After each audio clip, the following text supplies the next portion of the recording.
সমগ্ৰ বিশ্বৰ লগতে বিশ্বনাথতো আন্তঃৰাষ্ট্ৰীয় চাহ দিৱস উদযাপন। আজি আন্তঃৰাষ্ট্ৰীয় চাহ দিৱস। সমগ্ৰ বিশ্বৰ লগতে বিশ্বনাথতো উদযাপন কৰা হৈছে আন্তঃৰাষ্ট্ৰীয় চাহ দিৱস।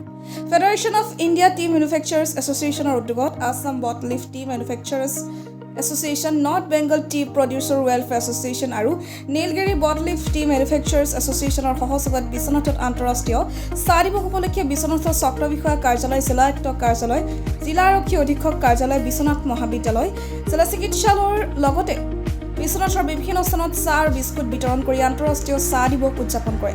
উল্লেখ্য যে আন্তৰ্জাতিক চাহ দিৱস প্ৰতি বছৰে 21 মে তাৰিখে গোটেই বিশ্বজুৰি উদযাপন কৰা হয়। ৰাষ্ট্ৰসংঘৰ খাদ্য আৰু কৃষি সংস্থাই 2019 চনৰ 21 ডিচেম্বৰত গ্ৰহণ কৰা সংকল্প অনুসৰি এই দিৱস ৰাষ্ট্ৰসংঘৰ সদস্য ৰাষ্ট্ৰসমূহে উদযাপন কৰে। চাহৰ ঐতিহাসিক মহত্ব আৰু ইতিহাসৰ বিষয়ে জনসচেতনতা বৃদ্ধিৰ লগতে গোটেই বিশ্বত চাহে পেলোৱা গভীৰ সাংস্কৃতিক আৰু অৰ্থনৈতিক প্ৰভাৱৰ বিষয়ে ৰাইজক অৱগত কৰা এই দিৱসৰ মূল লক্ষ্য।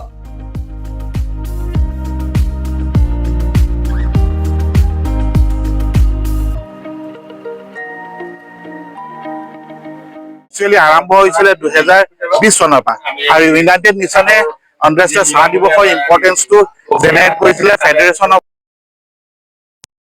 লাগি পেলাই 2020 চনৰ পৰা আমি এইটো আন্তঃৰাষ্ট্ৰীয় চাহ দিৱস পালন কৰি আহিছো। এইবাৰ আন্তঃৰাষ্ট্ৰীয় চাহ দিৱসৰ থিম হ'ল fair and trade fair, T and fair trade. T and fair trade হ'ল যে টি খালে আমাৰ কি বেনিফিটছ হয়, চাহৰ এৱাৰনেছ কেম্পেইনখিনি আমি কৰি গৈ আছো। ছেকেণ্ডলি আমি ফেয়াৰ ট্ৰেড কৰিছো, যেনে আজি টিত বহুতখিনি ধৰক ভেজাল হৈছে বা যিখিনি ধৰ মিনিমাম থ্ৰেছহোল্ড লেভেলত কেমিকেলছৰ কাৰণে যিখিনি চাহৰ গুণাগুণবিলাক ৰিজেক্ট হৈছে, সেই ৰিজেকশ্যনৰ কাৰণে আমি কি কৰিব লাগিব, তাৰ এৱাৰনেছখিনি কাৰণে আমি এইখিনি আৰম্ভ কৰিছো। আজি চাৰ্কেল অফিচত কৰিম, আমি DC অফিচত কৰিম, আমি SP অফিচত কৰিম আৰু চিভিল হস্পিটেলত কৰিম আৰু মেইন য'ত পপুলেশ্যন গ্ৰেজুৱেশ্যন হয় তাতে কৰিম। আজি আমি মিনিমাম 2000 কাপ চাহ পাব্লিকক খুৱাম বুলি লক্ষ্য এটা কৰিছো। আজি আপোনালোকে সকলোৱে জানে যে 21 মে ইণ্টাৰনেশ্যনেল টি ডে। আমি এই ইণ্টাৰনেশ্যনেল টি পৃথিৱীৰ প্ৰত্যেক টি গ্ৰোয়িং কাণ্ট্ৰিবিলাকত এই আজি অবজাৰ্ভ কৰে। সেয়ে all Assam bought leaf tea manufacturing এছ'চিয়েশ্যনৰ তৰফৰ পৰা আমাৰ নৰ্থ বেংক ইউনিটৰ পৰা আমিও আজি দিনটো অবজাৰ্ভ কৰিবলৈ ওলাইছো। সেয়ে আজি আমি এতিয়া চাৰ্কুল অফিচত আছো আৰু আমি আজি টি ডে হিচাপে আমাৰ চাহ প্ৰত্যেকজন মানুহক খুৱাব বিচাৰিছো আৰু সেইদিনা তেখেতসকলক খুৱাই আমি এটা এৱাৰনেছ প্ৰগ্ৰেম কৰিম যে কি চাহ খাওক আৰু ভৱিষ্যতেও খাওক। যিহেতু পানীৰ পিছতে চাহটো হৈছে পনীয় আমাৰ বিবেচ, আমি সকলোৱে সেইটো খাওঁ।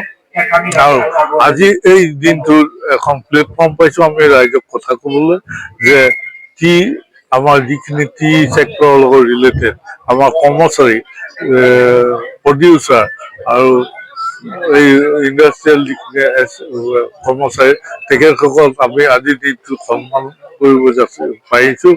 আৰু লগতে আমাৰ যিখিনি টি ছেক্টৰৰ লগত মহিলা জড়িত সেইসকলকো আমি আজি দিনটোত সমন্বয় জ্ঞাপন কৰিছো তেখেতসকললৈ।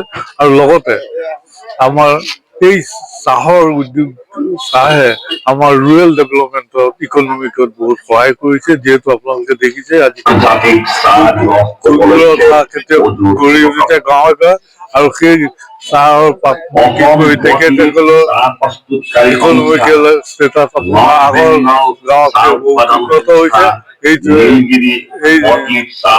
এই চাহৰ দ্বাৰাই আমাৰ এই উদ্যোগটো গঢ়ি থাকিবৰ কাৰণে আমি পুৰা চেষ্টা কৰিছো আৰু ৰাইজক অনুৰোধ কৰিছো যাতে আপোনালোকে সহায় কৰক আৰু চাহ খাওক। আমাৰ এই আপোনালোকে যেতিয়া আমাৰ লগত কোঅপাৰেশ্যন কৰে আমাৰ চাহ উদ্যোগটো বাচি থাকিব আৰু আমাৰ ইণ্ডিয়াত বাহিৰলৈ ৰপ্তানি কৰি আমি এটা অৰ্থনীতিত সহায় হ'ব। সেয়ে মই বিশ্বনাথৰ পৰা অমিত দাসৰ report, B time news Assam.